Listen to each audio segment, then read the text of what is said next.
Hey, what's going on, guys? Welcome back to the Scorch Report. In the last episode, we recapped the wildcard games and gave our predictions for the divisional rounds, so if you hadn't gotten a chance to check that out yet, link will be down below in the description. In this video, we'll be recapping the divisional games and giving our predictions for the conference championships. Let's get right into it. Alright, if you've been following along with us, we kind of just been going game by game and giving my thoughts on each of them. I think we're going to keep that same format, but typically we start left to right, but I kind of want to talk about that Broncos-Bills game last, so we're going to start with 49ers-Seahawks and just get that out of the way. So, 49ers-Seahawks, this was a total ass whooping. Seahawks never looked back. They returned the opening kick for a touchdown, and it was just all downhill for the 49ers from there.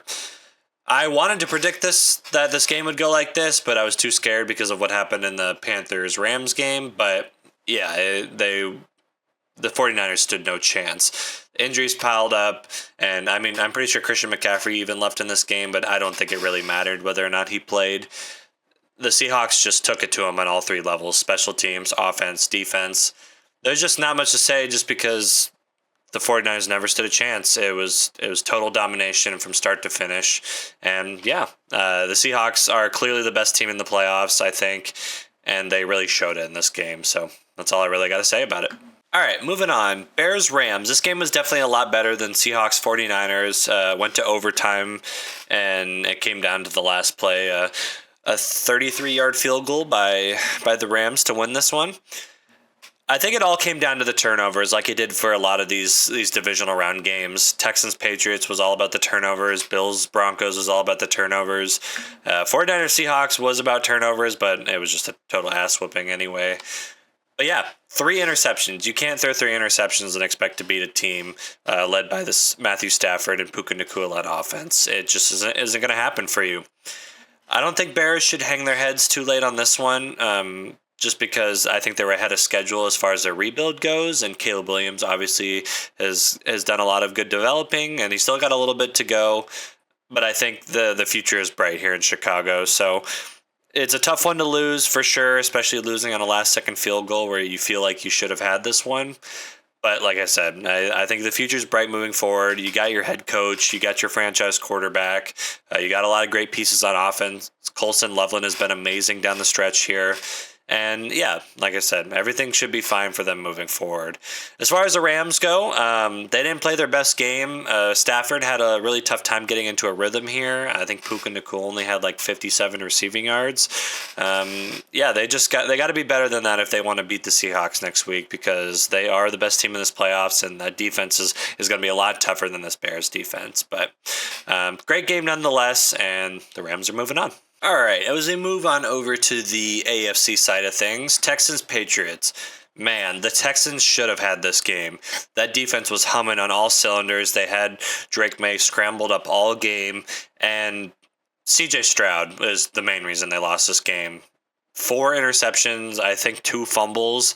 That is absolutely unacceptable. I have no idea what happened to CJ Stroud, man. He was amazing as a rookie. And this is, I get that it was snowing. I get the weather wasn't great, but man, that is so disappointing for a Texans. This defense is one of the best defense I've ever seen. And I feel like it just all went to waste because of their quarterback. I get his weapons aren't that great. I mean, Christian Kirk, I think, was the best receiver he had out there, but just some of these picks he threw were just atrocious. Like, I don't know what he's reading. I don't know.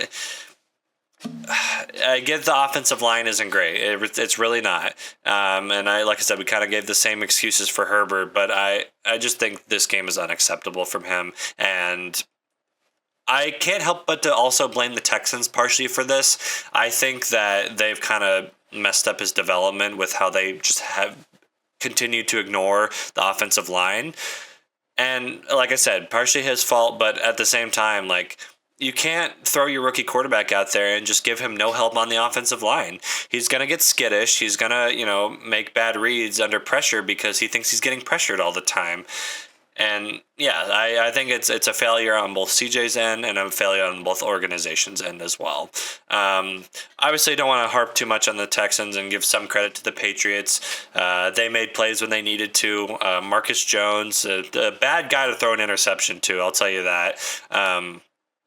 But yeah, they played a good game. I definitely think they're lucky to get out of this one with C.J. Stroud playing so bad. I think there's a lot of other quarterbacks in this league that could have played for the Texans and pulled this one out for them because that defense was just playing so well.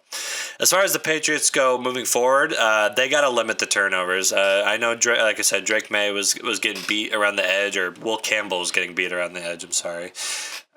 Constantly by Will Anderson, and he was just wreaking havoc on them. But Drake May's got to get rid of the ball sooner. He's got to hold on to the ball better so he's not fumbling all the time. And especially if he's going up against this Broncos defense, Nick Bonito is probably going to give Will Campbell hell. So that's what I got to say about that.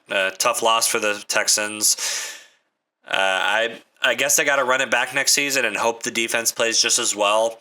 CJ Stroud's got to find a way to be better and work better under pressure. I think that should be a main emphasis for him in the offseason. And yeah. All right. And last but not least, we got Broncos Bills. As you guys know, I am a Broncos fan. This game was so unbelievably stressful. It took years off my life. And bittersweet ending. Win the game. Lose Bo Nix to a fractured ankle. So unbelievably unfortunate. Jared Stidham's going to be the starting quarterback moving forward. Hasn't taken a snap all season, but we'll get more into that as we talk about the conference championship game. This game, turnovers were the name of the game, kind of like all these other divisional games. 4 turnovers to 1. You can't win a game like that. I think I said earlier in the video, teams are like 1 in 85 when losing the turnover differential by -3. Can't win a game like that. Obviously, there were some controversial calls down the stretch, but controversial call or not, you can't expect to win a game when turning over the ball 4 times. It's just not going to happen. Really tough for Bills fans, as it looked like the AFC and even the league was wide open this year to win the Super Bowl. No Mahomes, no Lamar Jackson, no Joe Burrow. Herbert went out early, and you really felt like Josh Allen had a chance this year to finally make it to his first Super Bowl, but he just couldn't get it done. Sean McDermott ends up getting fired after this game. I don't think that's the right move at all. I think Sean McDermott has done great things for this Bills team. Before he got there, they were a poverty franchise, and he really took them to the next level and actually made them competitive. Obviously, a lot of that had to do with Josh Allen, but I think this team has really struggled when it comes to drafting. Obviously, they drafted Josh Allen, but after that, what pieces have they drafted that have really made a big impact for them? The receiving core has been horrible ever since Josh Allen has been there. Obviously, they made a trade for Stephon Diggs, but after he left, they haven't really been able to surround Josh Allen with any pieces to help them win. Khalil Shakir is a decent player, but he's not, your wide receiver 1. And it's really shown in these games where there's just no playmakers out on the field. You can't win games throwing to, 30-plus-year-old Brandon Cooks and the corpse of Mecole Hardman. It's just not going to happen. And I think that's the name of the game for the Bills and what has really been their downfall down the stretch. Defense has been okay, and the run defense was a lot better in this game. But like I said, I think the lack of skill position players was really detrimental for them.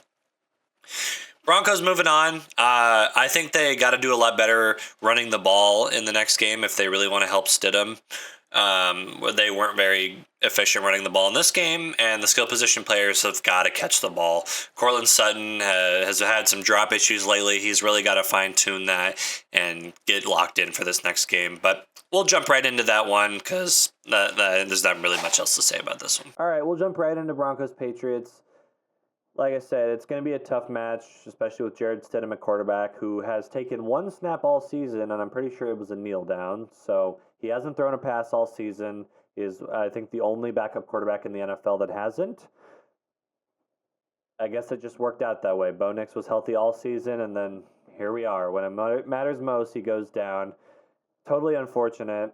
Not much you can do about it, but I think Jared Stidham is one of the better backup quarterbacks in the league. Obviously, you can think I'm biased, but I think he's got what it takes to pull this game out. As long as the defense plays well, I think J.K. Dobbins might be back for this game, so that'll be huge to get the run game going and help him out so he doesn't have to do too much. The skill position receivers need to get open. They need to make plays. And like I said, the defense has really got to lock it down. The Patriots have had a little bit of problem with some fumbling, so I think if we can get pressure on Drake May and we can try to strip the ball from his hands, I think we can make 1 or 2 big plays that might be the decider in this game. But it's going to be real tough, but I think they can pull it out. As far as predictions go, obviously I want to pick my Broncos to win, and picking an upset would make a lot of sense for me. So I am. I'm picking the Broncos to win. We're going on to the Super Bowl. Let's go, Jared Stidham. All right, last matchup of the video, we got Rams-Seahawks. I think this is going to be a really good game. The last 2 matchups between this team were decided by 2 points or less. Seahawks are extremely hot right now. Rams have found their way to win the last 2 games, so we'll kind of see how that plays out. I really think the Seahawks defense is absolutely clicking on all cylinders, and it's going to be really tough for the Rams to get things going. They really got to get the run game going. I think that's where they can exploit the Seahawks defense, and they got to get Puka involved in space, whether it's screen passes or throws across the middle or deep down the field. They got to get him involved more than they did against the Bears, because he is an absolute X factor and can really take over a game. I think the last game went to overtime as well, if I'm not mistaken. Let me double check that. Yes, last game ended 38-37 in overtime on that absolutely wild 2-point conversion that got converted when it got pumped up into the air, and Zach Charbonnet, I think, picked it up in the end zone. Absolutely insane. So let's hope for, football fans' sake that we'll get another game like that. Speaking of Zach Charbonnet, goes out in this game with a torn ACL. Absolutely brutal for the Seahawks because they absolutely love Zach Charbonnet. And Kenneth Walker ended up going absolutely off against the 49ers. So we'll see if he can have that same success against this Rams defensive line. And, losing Zach Charbonnet is kind of tough, but I don't think it's really going to affect how the Seahawks play in this game. Rams. Defensive line has to get pressure on Sam Darnold. We saw when he was playing for the Vikings last year that when, they got pressure to Sam Darnold, he really struggled. He took a lot of sacks. And I think that's how the Rams can win this game. They just got to get a lot of pressure, and I think they have the personnel to do it. And like I said, they got to get clicking on offense and get Puka involved early. Seahawks, they just got to keep doing what they're doing. Let their defense really lock down on these receivers and get pressure to Matt Stafford. Mike McDonald's obviously been doing a great job with that. And the offense has just got to keep it simple. Sam Darnold has to, make quick reads, get Jackson Smith-Njigba the ball. Rashid Shaheed has been amazing for them in the return game and on offense if they can find ways to manufacture him getting the ball. And I think they're gonna have a great time. As far as prediction goes, I'm definitely going to pick the Seahawks just because they're so hot right now. And the Rams have kind of been, struggling along. But I'm going to go with the Seahawks in this one. And yeah, those are my predictions. That's going to do it for me, guys. Thank you guys so much for watching. I hope you guys did enjoy. Please feel free to leave your thoughts and predictions down in the comment section below. And we'll catch you on the next one.